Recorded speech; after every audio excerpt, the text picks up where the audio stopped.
ہمیں اماں جی اس وقت زہر لگتیں جب وہ سردیوں میں زبردستی ہمارا سر دھوتیں۔ لکس کیپری ریکسونا کس نے دیکھے تھے؟ کھجور مار کا صابن سے کپڑے بھی دھلتے تھے اور سر بھی۔ آنکھوں میں صابن کانٹے کی طرح چبھتا اور کان اماں کی ڈانٹ سے لال ہو جاتے۔ ہماری ذرا سی شرارت پر اماں آگ بگولا ہو جاتی اور کپڑے دھونے والا ڈنڈا اٹھا لیتی جسے ہم ڈمنی کہتے تھے، لیکن مارا کبھی نہیں۔ کبھی عین وقت پر دادی جان نے بچا لیا، کبھی بابا نے، اور کبھی ہم ہی بھاگ لیے۔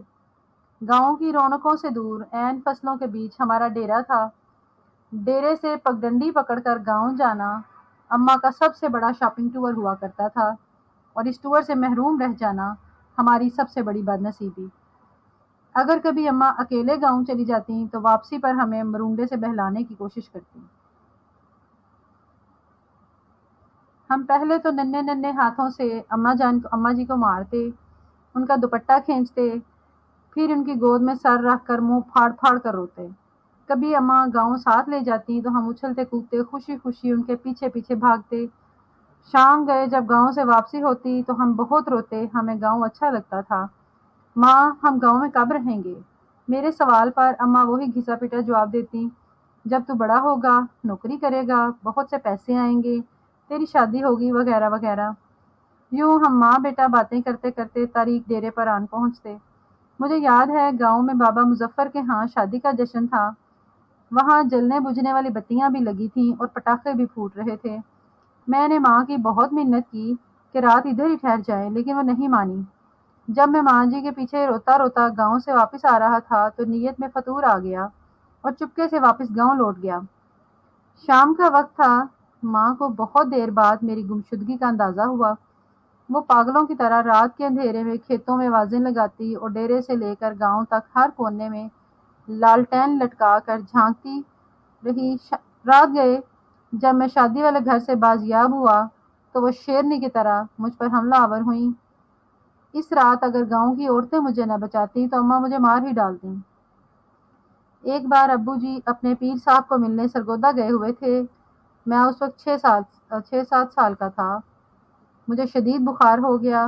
اماں جی نے مجھے گرم چادر میں لپیٹ کر کندھے پر اٹھایا اور کھیتوں سے گزرتی 3 کلومیٹر دور گاؤں کے اڈے پر ڈاکٹر کو دکھانے لے گئیں۔ واپسی پر ایک کھالے کو پھلانگتے ہوئے وہ کھیت میں گر گئیں، لیکن مجھے بچا لیا۔ انہیں شاید گھٹنے پر چوٹ آئی، ان کے منہ سے میرے لیے حسبی اللہ نکلا۔ یہ واقعہ میری زندگی کی سب سے پرانی یادداشتوں میں سے ایک ہے۔ یقیناً وہ بڑی ہمت والی خاتون تھیں اور آخری سانس تک محنت مشقت کی چکی پیستی رہیں۔ پھر جانے کب میں بڑا ہو گیا اور اماں سے بہت دور چلا گیا۔ سال بھر بعد جب گھر آتا تو ماں گلے لگا کر خوب روتی، لیکن میں سب کے سامنے ہنستا رہتا۔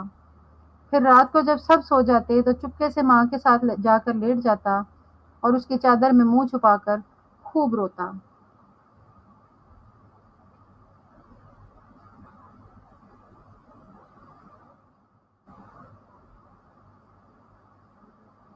ماں کھیت میں چارہ کاٹتی اور بہت بھاری پانڈ سر پر اٹھا کر ٹوکے کے سامنے آن پھینکتی۔ کبھی کبھی خود ہی ٹوکے میں چارہ ڈالتی اور خود ہی ٹوکا چلاتی۔ جب میں گھر ہوتا تو مقدور بھارین کا ہاتھ پٹاتا۔ جب میں ٹوکا چلاتے چلاتے تھک جاتا تو وہ سرگوشی میں پوچھتی، بات کروں تمہاری فلاں گھر میں؟ وہ جانتی تھی کہ میں پیدائشی عاشق ہوں اور ایسی باتوں سے میری بیٹری فل چارج ہو جاتی ہے۔